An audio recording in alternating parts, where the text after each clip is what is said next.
നമസ്കാരം. ഇന്നത്തെ വീഡിയോ നമ്മളുടെ മാംഗോസിനെ കുറിച്ചുള്ളതാണ്. ചെറിയ വീഡിയോ, വേറെ കൂടുതലൊന്നുമില്ല. നമ്മളുടെ വിളവെടുപ്പാണ്. ഫസ്റ്റ് ഇപ്പോൾ 2 കിട്ടിയിട്ടുണ്ട്. 2 പറിച്ചിരുന്നു. ഇനി മുകളിൽ ഒരെണ്ണം കിടക്കുന്നുണ്ട്. ആദ്യമായിട്ടുള്ള വിളവെടുപ്പാണ്. ഇപ്പോൾ ഇത് 5 വർഷമായ തൈ. അത്യാവശ്യം കായ്കളൊക്കെ പിടിച്ചു കിട്ടിയിട്ടുണ്ട് നമുക്ക് ഈ പ്രാവശ്യം. ആദ്യ പ്രാവശ്യം തന്നെ കായ്കളൊക്കെ പിടിച്ചു കിട്ടിയിട്ടുണ്ട്.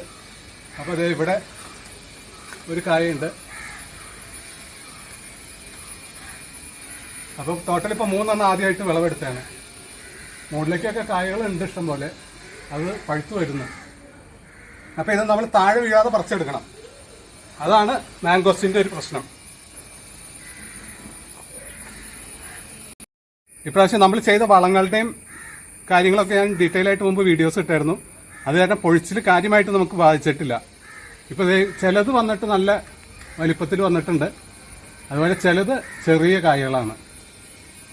കായകൾ കൂടുതലുള്ള കാരണമായിരിക്കും ചെറുപ്പം വലിപ്പവും. അതായത് ചില കുടലുകളിൽ 3-4 എണ്ണമൊക്കെ ഉണ്ട്. അത് ശരിക്കും അത്രയും നിർത്തി കഴിയുമ്പോൾ നമ്മളുടെ കായകൾക്ക് വലിപ്പം കുറവ് കാണിക്കും. അപ്പോൾ ഇന്നത്തെ ഫസ്റ്റ് വിളവെടുപ്പാണ്. ഈ 3 കിട്ടിയിട്ടുണ്ട്. ഒരെണ്ണം നമുക്ക് പൊളിച്ചു നോക്കാം.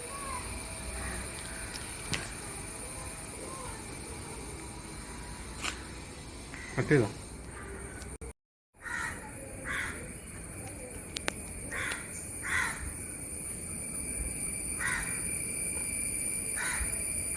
എല്ലാം മൂക്കാറായി തുടങ്ങി. വലിയ താമസമില്ലാതെ നമുക്ക് പഴുത്തെല്ലാം കിട്ടും.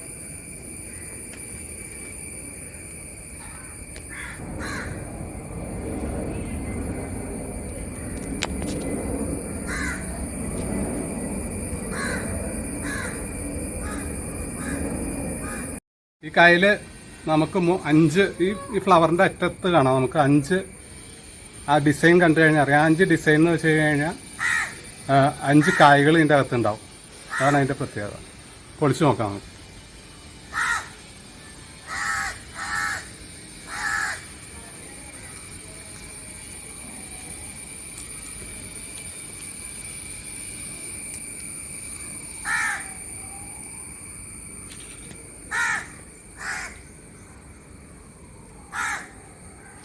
കണ്ടോ, ഇതാണ് 5 കായകൾ ഇതിൻ്റെ ഉള്ളിൽ നിന്ന് നമുക്ക് കിട്ടിയിരിക്കുന്നത്. അധികം വലിപ്പമുള്ള കായല്ല. ഫസ്റ്റ് ഇതാണല്ലോ. ഇനിയിപ്പോൾ അടുത്ത വർഷങ്ങളിലേക്കൊക്കെ ആകുമ്പോഴേക്കും കായ്ക്ക് വലിപ്പം കൂടി കിട്ടുമായിരിക്കും. വരെ നമുക്ക് കഴിച്ചു നോക്കാം.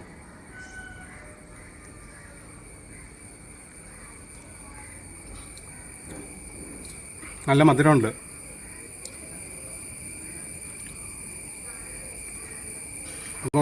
ഒരു വിളവെടുപ്പിൻ്റെ ഒരു ചെറിയൊരു വീഡിയോ മാത്രം ജസ്റ്റ് നിങ്ങളെ ഒന്ന് കാണിക്കാം. നമ്മൾ ചെയ്ത മരത്തിലുണ്ടായ കായകൾ അത്രയേ ഉള്ളൂ. അപ്പോൾ പുതിയൊരു വീഡിയോ വരും വരെ ഗുഡ് ബൈ.